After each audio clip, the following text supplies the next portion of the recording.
Good afternoon, guys. I have discussion B for you. Now, discussion B deals with senior driving. Okay, that the narrative I made for you deals with senior driving. So, with that being said, let's dig into B for this afternoon. Please enjoy. Margaret Turner had always believed that driving was the last piece of her independence she could hold on to.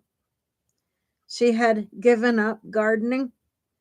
Her knees began to protest. She she had stopped hosting Sunday dinners when her energy warranted, but driving was different. Driving was freedom. Yet lately the road felt like a test. She wasn't sure she could pass. She noticed herself hesitating at intersections she once breezed through. She felt her heart race when headlights approached at night. She gripped the steering wheel tightly,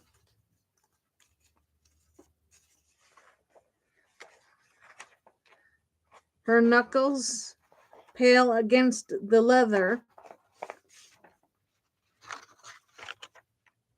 The rainy Thursday near miss didn't just shake her confidence, it cracked it. She replayed the moments over and over. The truck pulled out, the truck pulling out, her foot moving too slowly, the skid, the bump. She had always prided herself on being careful, but careful wasn't enough anymore. When Elaine sat across the kitchen table and said, "Mom, I think it's time," Margaret felt something inside her collapse and rearrange. She wasn't ready, but she also wasn't safe.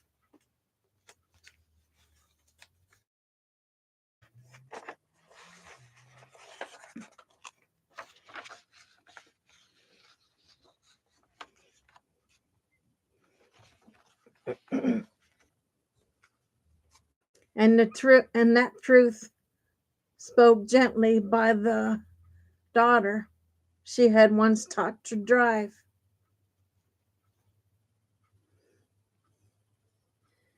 Was the beginning of her new life. The daughter who must become the adult.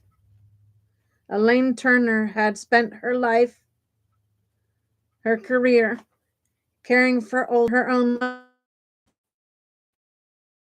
She saw the signs before Margaret did. She missed turns, the new dents, the hesitation, the fear. But she also saw the pride, the determination, the fierce desire to remain independent.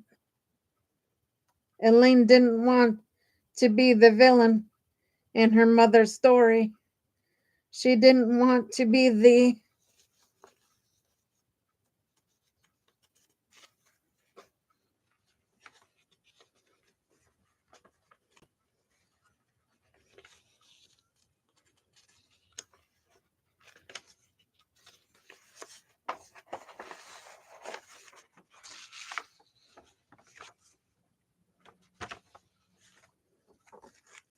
one who took something precious away. She didn't want to be, she wanted to be gentle, patient, and respectful. Yet she also knew what could happen if she waited too long. She had seen she had seen families shattered by preventable crashes. She had seen older adults injured, hospitalized, or worse because no one wanted to have the hard conversation. So Elaine made a, a plan. She suggested driving she suggested driving conditions, limits. She helped she helped adjust the car with larger mirrors and glare reducing lenses. She enrolled her mother in refresher courses.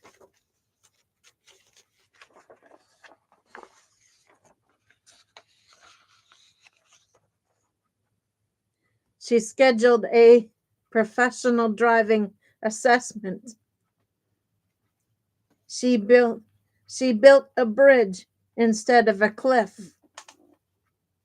And when Margaret finally said, "I think I'm ready," Elaine felt grief and relief in the equal measure.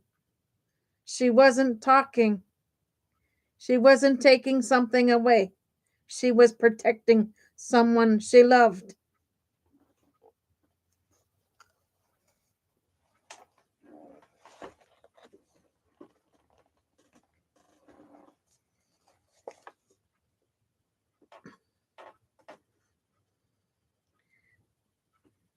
The man who lost the wheel overnight, Harold Jenkins, had been a truck driver for 40 years.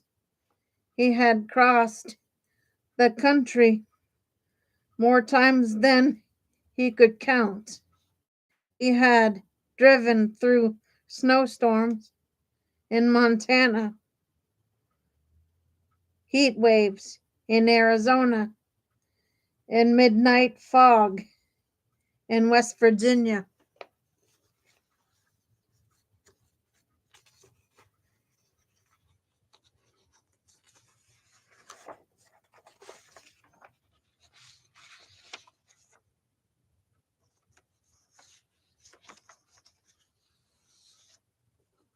Driving wasn't something he did, it was something, it was who he was.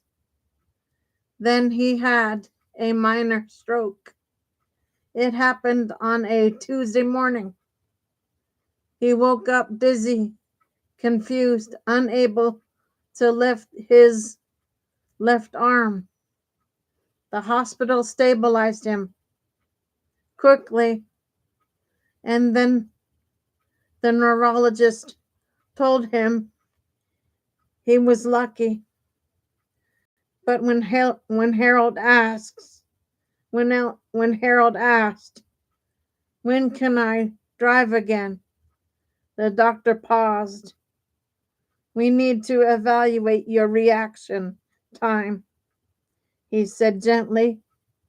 "Your judgment, your coordination." Harold knew Harold knew what that meant.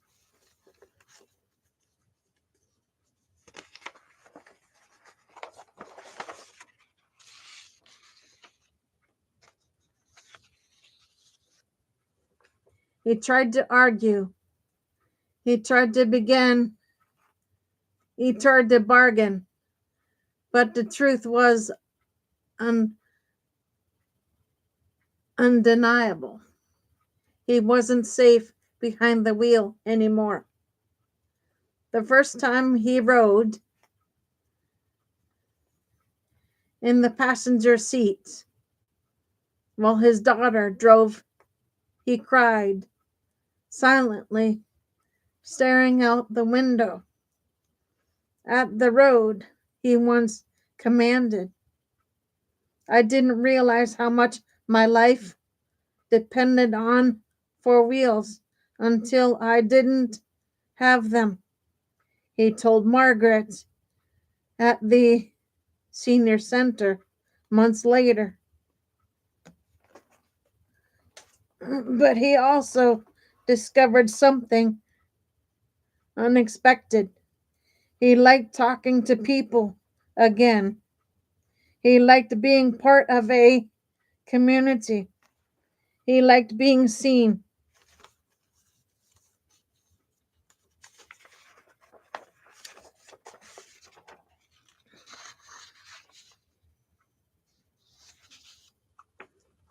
Losing driving didn't erase him.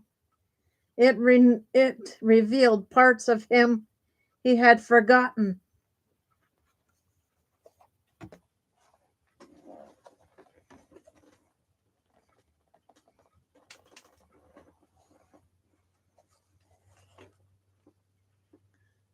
Ruth, Ruth, the woman who lost her vision but not her voice. Ruth Alvarez had always been the kind of person who noticed everything: the color of a bird's wing, the way sunlight hit the kitchen counter, the tiny details that made life beautiful. But macular degeneration stole her central vision piece by piece. At first, she simply avoided night driving. Then she stopped driving on highways. Then she stopped driving altogether. It feels like losing my wings, she told Margaret. But I didn't lose my life.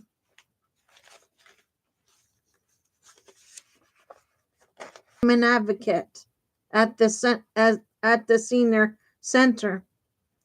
She had she helped others navigate driving, retirement. She taught people how to use the shuttle service. She organized carpools. She spoke at town meetings about senior mobility.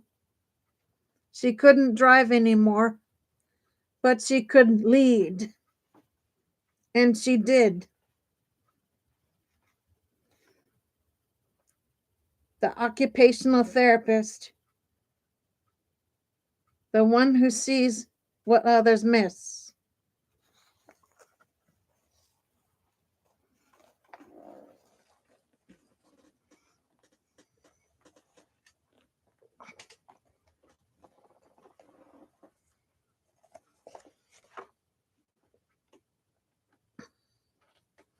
Daniel Cho, occupational therapist, had evaluated hundreds of older drivers. He knew the signs: slowed reaction time, difficulty judging distances, confusion at intersections, trouble maintaining lane position.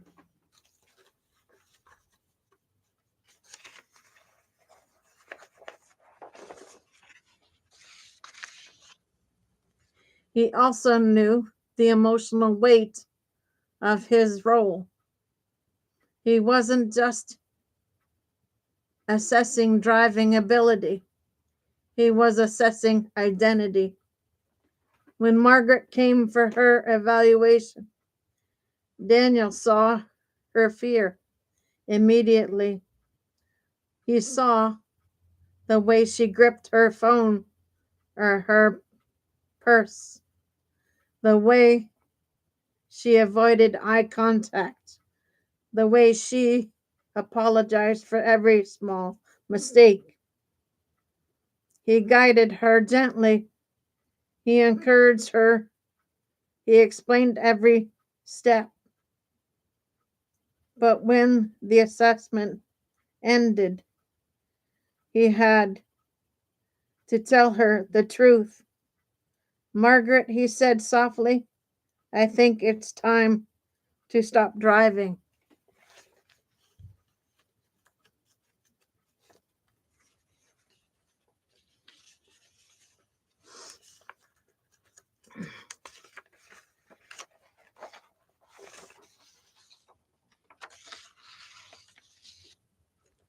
She nodded, tears gathering. I know, she whispered. Daniel didn't leave her with the loss. He left her with a plan, transportation options, community resources, mobility supports. He wasn't taking her independence. He was helping her rebuild it.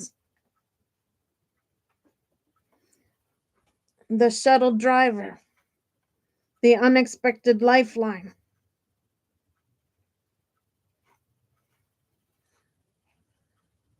Samira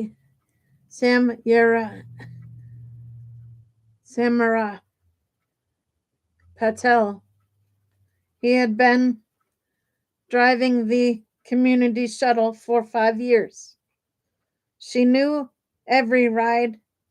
She knew every rider by name, every story, every preference.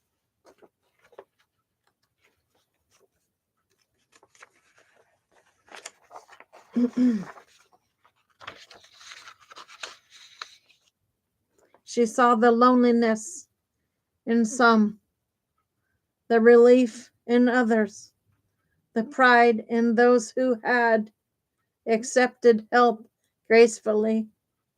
When Margaret boarded the shuttle for the first time, Samara greeted her with a warm smile. Welcome aboard, she said. We're glad to have you. Margaret sat by the window, watching the town roll by. She felt something she hadn't felt in months. Ease. Samara became part of her routine, part of her support system, part of her new independence. Driving had once been Margaret's lifeline. Now Samara was.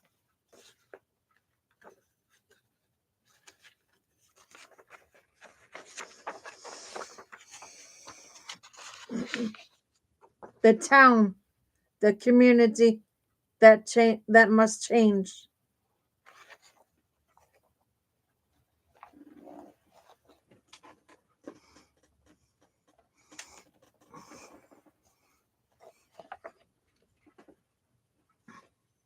The town council eventually realized what Margaret, Elaine, Harold, Ruth, and Daniel and Samara already knew. Senior mobility wasn't a personal issue, it was a community issue. They began exploring micro transit shuttles, volunteer driver networks, partnerships with the health system, and transportation grants. They recognized that aging in place required mobility, not just housing. Margaret attended the meetings. She spoke once, her voice steady.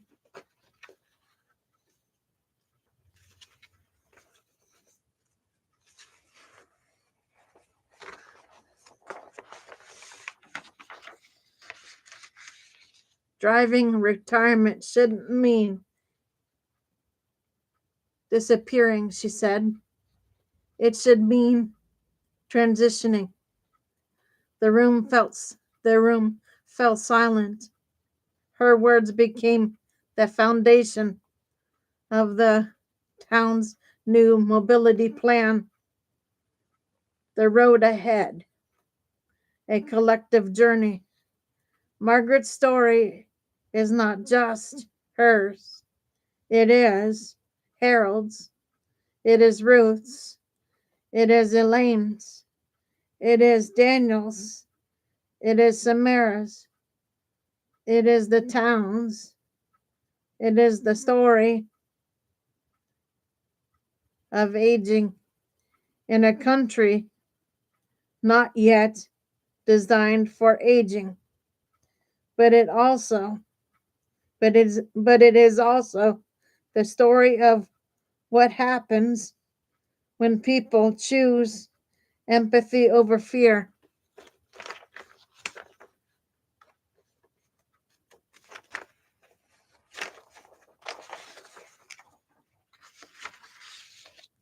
Planning over crisis, connection over isolation.